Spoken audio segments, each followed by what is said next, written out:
சுகத்துக்கு அவர்கிட்டருந்து வளம் வருதுன்னா செழிப்பும் அவர்கிட்டருந்து தான் வருது, பணமும் அவர்கிட்டருந்து தான் வருது. ஹலோ,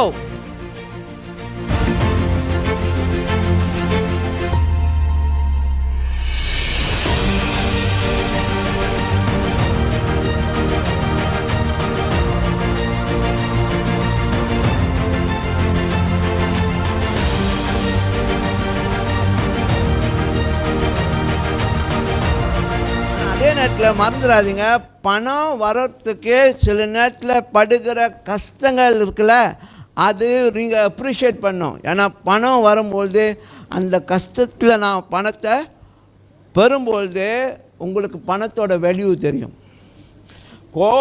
ஒரு கோடீஸ்வரன் பாருங்கள், பையன் தேவைப்படும் போதுலாம் அவன் காட்டை போய்ட்டு ஸ்வேப் பண்ணி போகும்போது அவனுக்கு என்ன தெரியாது, கஷ்டம் தெரியாது.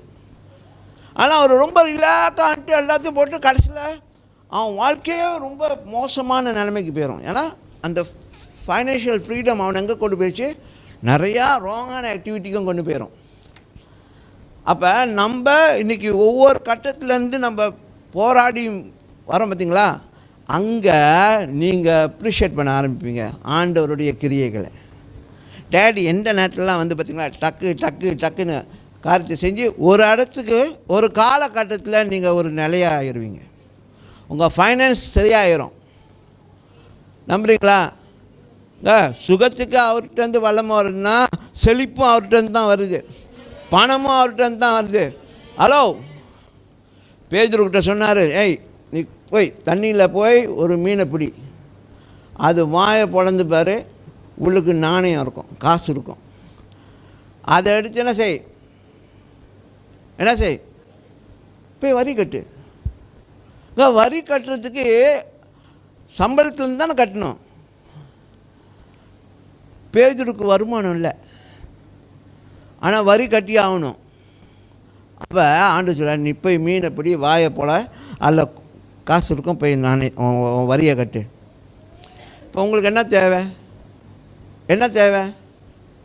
சம்பளம் எடுத்தேன், டைட்ஸ் போட முடியல அப்படி சொல்லுவார்.